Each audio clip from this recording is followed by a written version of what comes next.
अगर तुम सिर्फ जेईई मेंस एग्जाम देते हो तो तुम जोसा काउंसलिंग के अंदर बैठ सकते हो। 2 जून को जेईई एडवांस का रिजल्ट आएगा एंड 3 जून से तुम्हारी काउंसलिंग स्टार्ट हो जाएगी। यह है पूरा जोसा काउंसलिंग का प्रोसेस जो कि 45 दिन तक चलता है। अगर तुम सीसैब राउंड में पार्टिसिपेट करते हो तो तुम्हें 2 से 3 लाख रैंक तक भी एनआईटी मिलने के चांसेस हैं। तो ये है तुम्हारे पूरे डॉक्यूमेंट्स की लिस्ट जो तुम्हें अभी से रेडी करके रखने हैं। So hey everyone, this is Rohit Nagar और आज की वीडियो में हम जोसा काउंसलिंग 2025 का फुल प्रोसेस देखने वाले हैं कि भैया जोसा काउंसलिंग होती क्या है, कैसे अप्लाई करना होता है, कहां पे अप्लाई करना होगा, क्या एलिजिबिलिटी क्राइटेरिया है, क्या मैं अप्लाई कर सकता हूं, नहीं कर सकता हूं, क्या क्या डॉक्यूमेंट्स मुझे अभी से रेडी करने हैं। इन सारी चीजों पर डिटेल में डिस्कस करने वाले हैं। तो मेक श्योर आप इस वीडियो को शुरू से लेकर एंड तक पूरा देखना।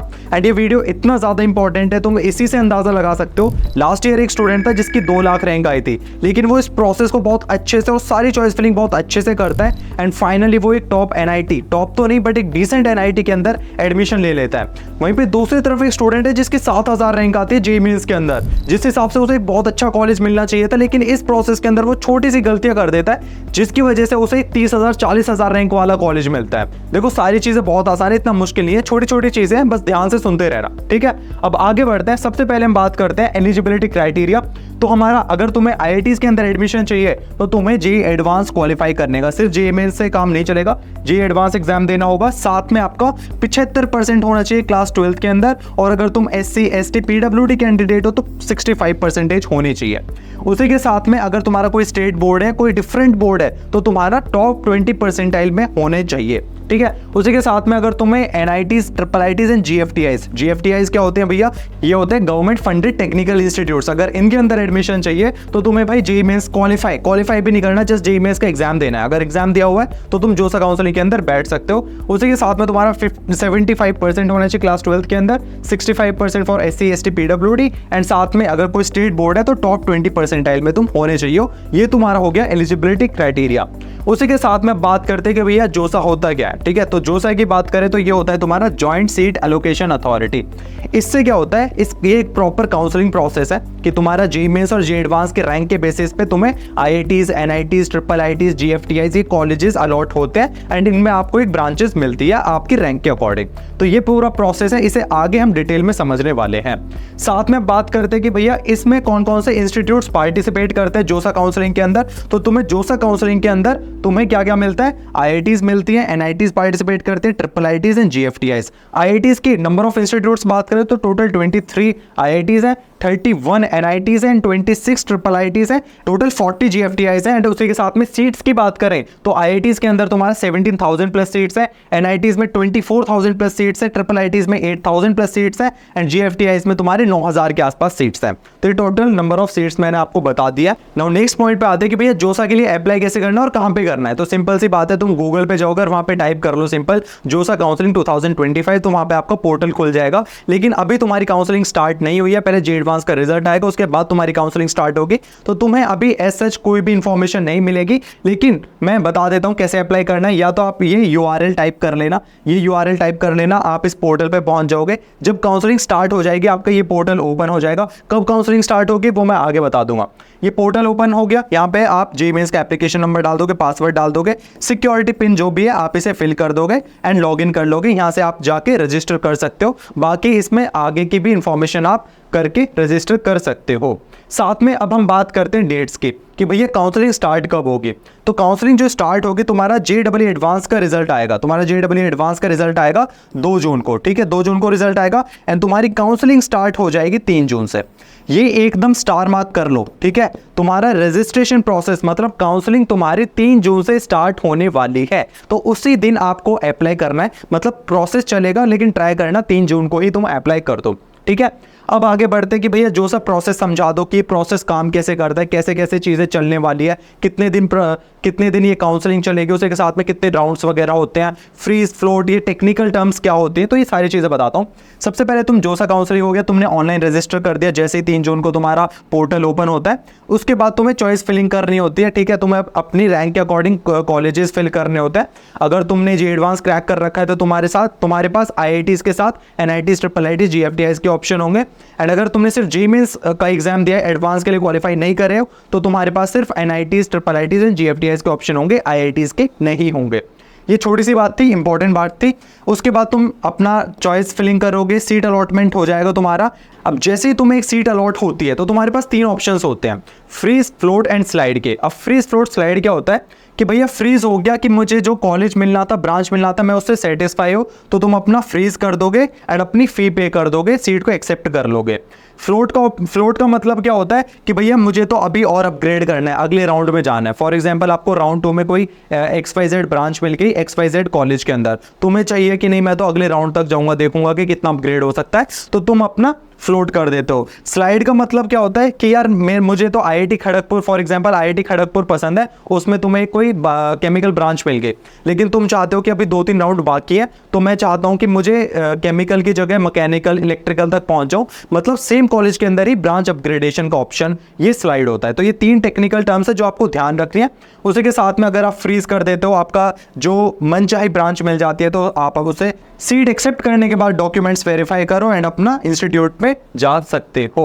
सो गाइस, आगे बढ़ने से पहले मैं आपको एक इंपॉर्टेंट बात बता दूं कि जोसा काउंसलिंग के टाइम पे तुम्हें अपडेटेड रहना बहुत इंपॉर्टेंट है। तुम्हें देखते रहना कि कौन सा कॉलेज कैसा है, किसकी ब्रांच ज्यादा बेटर होगी, कौन सा कॉलेज कैसा परफॉर्म कर रहा है, किसका करिकुलम ज्यादा अच्छा है, ये सारी चीजें तुम्हें देखते रहनी है, बिकॉज तुम्हारा एक डिसीजन अगले 4 साल डिसाइड करने वाला है। So Newton school of technology का एडवांस्ड करिकुलम और Bangalore as a perfect location का कॉम्बिनेशन नेक्स्ट लेवल है। अब जो स्टूडेंट्स कम रिसर्च करते हैं तो शायद उन्हें यह भी नहीं पता होगा कि कई स्टूडेंट्स जिन्हें IIT NIT बिट्स में एडमिशन मिलते हुए भी न्यूटन स्कूल ऑफ टेक्नोलॉजी को क्यों ज्वाइन करना चाहते हैं, एंड इसका रीजन है इनके अचीवमेंट्स। जहां कई कॉलेजेस में 4th ईयर तक बच्चों को जॉब ही नहीं मिलती, वहां न्यूटन स्कूल ऑफ टेक्नोलॉजी के स्टूडेंट्स अपने फर्स्ट और सेकंड ईयर में 30 से 40 हजार पर मंथ की इंटर्नशिप क्रैक करते हैं with highest stipend of 1.25 lakhs per month. अब न्यूटन स्कूल ऑफ टेक्नोलॉजी का एडवांस्ड करिकुलम तो है ही, लेकिन इनका बैंगलोर कैंपस एक स्टेप और आगे है, बिकॉज यहाँ स्पेशलाइजेशन में आपके पास ऑप्शन होता है। आप CS के साथ AI, रोबोटिक्स, टेक, एंटरप्रेन्योरशिप में स्पेशलाइजेशन कर सकते हैं। इवन यहाँ पे तुम्हें इसरो के एक्स साइंटिस्ट सिद्धार्थ मलिक और ग्रेड के ex tech lead world ICPC finalist Ashwin जैसे टीचर्स पढ़ाने वाले हैं। So Newton school of technology Bangalore में एडमिशन लेने के लिए आपको NCET एग्जाम देना होगा,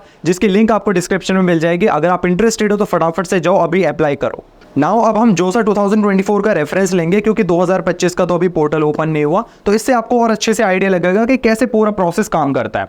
तो 10 जून को लास्ट ईयर तुम्हारा रजिस्ट्रेशन स्टार्ट हो गया था, उसी के साथ में तुम्हारा उसी के 5 दिन बाद 15 जून को तुम्हारा मॉक सीट एलोकेशन स्टार्ट हो गया था। मॉक सीट एलोकेशन क्या होता है, इसमें तुम्हें एक मॉक टेस्ट टाइप होता है, प्रैक्टिस होती है, जिसके अंदर तुम अपनी चॉइस फिलिंग करते हो एंड तुम्हें कॉलेज अलॉट हो जाता है। लेकिन इसका मतलब ये नहीं है जो कॉलेज उसमें अलॉट हो गया वही तुम्हारा फुल एंड फाइनल कॉलेज है, नहीं, ये जस्ट प्रैक्टिस के लिए कि तुम्हें कैसे चॉइस फिलिंग वगैरह करनी है। उसी के साथ में आगे तुम बढ़ जाते हो, ठीक है, ये तुम्हारा रजिस्ट्रेशन प्रोसेस हो जाता है। नाउ तुम्हारा राउंड 1 का, जैसे तुमने रजिस्टर किया, तुमने चॉइस फिलिंग वगैरह करी, तो तुम्हारा राउंड 1 का रिजल्ट आता है 20 जून को, मतलब ऑलमोस्ट 10 दिन बाद तुम्हारा राउंड 1 का रिजल्ट आता है। अब इसमें भी तुम्हारे पास ऑप्शन होता है, अगर तुम्हें अपना फ्रीज, फ्लोट और स्लाइड का अगर तुम सेटिस्फाई हो अपनी रैंक से, अपनी ब्रांच से और कॉलेज से, तो तुम फ्रीज कर दो। अगर तुम्हें लग रहा है कि नहीं मैं तो अगले राउंड में और अपग्रेडेशन चाहता हूँ, तो तुम फ्लोट पे डाल सकते हो। तो फिर ऐसे तुम्हारा प्रोसेस चलता रहता है। राउंड 1 हो गया, फिर राउंड 2 हो जाता है, फिर उसी के बाद में आपका राउंड 3, 4 हो जाता है, एंड आपका फिर 5वां राउंड होता है, आखिरी राउंड। आखिरी राउंड के अंदर आपको जो भी अपनी सीट मिली है उसे एक्सेप्ट कर लो, फी वगैरह पे कर दो। लेकिन एक और ऑप्शन होता है जो कि बहुत इंपॉर्टेंट है, ये स्पेशली उन बच्चों के लिए जिनकी रैंक उतनी ज़्यादा अच्छी नहीं है। ये होता है तुम्हारा स्पॉट राउंड। स्पॉट राउंड मतलब तुम्हारा CSAP राउंड। CSAP राउंड होता है ये तुम्हारा, एंड ये तुम्हारा NITs के अंदर होता है कि यार तुम्हें NITs के अंदर एक बेटर NIT चाहिए। इसमें क्या होता है, जितने मैक्सिमम बच्चे होते हैं राउंड 5 तक अपना कॉलेज ले लेते हैं, ब्रांच ले लेते हैं, और या फिर विड्रॉल कर लेते हैं। इसमें क्या होता है, CSAP में कुछ खाली सीट्स बच जाती हैं, बहुत सारे इंस्टीट्यूट्स के अंदर कुछ खाली सीट्स बच जाती हैं, तो वो सीट्स भरने के लिए ये राउंड कंडक्ट किया जाता है। तो कई बार बच्चों को 2-2 लाख 3-3 लाख रैंक पे भी यहाँ पे NITs मिल रहे होते हैं। तो ये राउंड भी बहुत ज़्यादा इंपॉर्टेंट है। इसमें डिटेल में वीडियो चाहिए तो चैनल पे आप कमेंट सेक्शन में मुझे बता देना, ठीक है। अब आगे बढ़ते हैं, डॉक्यूमेंट्स की बात करते हैं। ये भी एक इंपॉर्टेंट एस्पेक्ट है, क्योंकि आपको अभी से ही सारे डॉक्यूमेंट्स रेडी कर लेने हैं। ऐसा नहीं है कि काउंसलिंग स्टार्ट हो गई फिर सारी चीज़ें रेडी कर रहे हो, अभी से रेडी रखोगे तो अच्छा रहेगा, क्योंकि कुछ ऐसे डॉक्यूमेंट्स हैं जो तुम्हें अभी से तैयार करके रखने हैं। जैसे कि आपको रिसेंट पासपोर्ट साइज फोटोज चाहिए, JEE मेंस और JEE एडवांस का एडमिट कार्ड आपको रखना है, JEE मेन का आपको रैंक कार्ड चाहिए, उसी के साथ में 10th की मार्कशीट या 12th का बर्थ सर्टिफिकेट चाहिए, साथ में 12th की मार्कशीट चाहिए, माइग्रेशन सर्टिफिकेट तुम्हारा क्लास 12th के साथ जो तुम्हारी मार्कशीट आती है उसके साथ मिल जाता है। कास्ट सर्टिफिकेट होना चाहिए, general, EWS, OBC, SC, ST, जो भी तुम्हारी कैटेगरी है उसी के अकॉर्डिंग। लेकिन इसमें एक चीज़ ध्यान रखनी है कि ये तुम्हारा 1 अप्रैल के बाद का होना चाहिए, 1 अप्रैल 2025 के बाद का बना हुआ होना चाहिए। ऐसा नहीं है 1 साल पुराना सर्टिफिकेट पड़ा हुआ है, तो इसलिए अभी से बना लो, 1 हफ्ते के अंदर बन जाता है या 2-4 दिन के अंदर ही बन जाता है, ठीक है। कॉपी ऑफ कंफर्मेशन पेज, जो भी तुम्हें सीट अलॉट हुई है वो तुम्हें कंफर्मेशन पेज वो कॉपी लेके जानी है। साथ में आपको प्रोविजनल जोसा सीट अलॉटमेंट लेटर, आपको जैसे आप सीट आपकी फाइनल होती है तो ये लेटर आपका मिल जाता है, वहीं से आप डाउनलोड कर सकते हो। साथ में आपका प्रूफ ऑफ सीट एक्सेप्टेंस फी, मतलब जो भी आपने फ़ी पे किया, ऑनलाइन पे किए, तो आपको एक रिसिप्ट का कॉपी भी चाहिए होगा एंड एक मेडिकल सर्टिफिकेट। तो ये सारे डॉक्यूमेंट्स है, इसका स्क्रीनशॉट ले लो, ये आपको अभी से रेडी करके रखने हैं। एंड फाइनल हम चलते हैं, नहीं सेकंड लास्ट पॉइंट है हमारा, सीट एक्सेप्टेंस फ़ी कितनी है। तो जनरल, ईडब्ल्यूएस, ओबीसी, मतलब आपको एक सीट मिल जाती है, उसके लिए आपको एक फ़ी पे करनी होती है। ये फ़ी आपका ना कॉलेज फ़ी में ही मेंशन हो जाता है, मतलब कंबाइन हो जाता है, तो टेंशन लेने की बात नहीं है।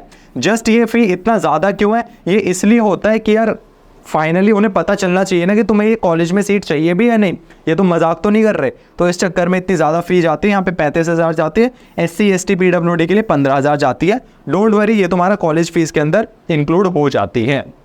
लास्ट पॉइंट पे बात करते हैं, लास्ट पॉइंट है मिस्टेक्स टू अवॉइड। भाई ये गलतियां मत करना, फिलिंग अनवांटेड चॉइसेस, ठीक है, कि भाई कुछ भी भरे जा रहे हो, ठीक है, XYZ कॉलेज भर दिया, तुम्हारी रैंक के अकॉर्डिंग ट्राई करो कि अपने रैंक की रेंज में ही कॉलेजेस को भरना है, ठीक है, फालतू के कॉलेजेस नहीं भरना है। साथ में नॉट फिलिंग इनफ चॉइसेस, अब ये चॉइस फिलिंग का काम ना थोड़ा सा मुश्किल होता है, तुम्हें रिसर्च करनी पड़ती है, लास्ट ईयर की कट ऑफ वगैरह देखनी पड़ती है, तब जाके तुम ये रैंक्स वगैरह या चॉइस फिलिंग करते हो। तो कई बच्चे आलस में आके ना कुछ बस 4-5-10 कॉलेज भर देते हैं, उससे बस सोचते हैं कि उन्हीं में से कुछ मिल जाएगा। ये गलती नहीं करनी, अपनी रैंक के अकॉर्डिंग, फॉर एग्जांपल तुम्हारी 10,000 रैंक है तो उसके अकॉर्डिंग आप अपना प्रॉपर 2024 के स्टैट्स देखोगे किस कॉलेज की कितनी कट ऑफ है, एंड 1000, 2000, 3000 रैंक ऊपर नीचे तक के भी कॉलेजेस तुम्हें भरने हैं। साथ में आपको not researching about colleges, college का प्रॉपर रिसर्च करो यार कि यार कौन से कॉलेज मिलेंगे, प्रॉपर बनाओ, प्रॉपर टेबल बनानी है पहले आपको पेन पेपर पे ना कि यार ये चॉइस फिलिंग है, ये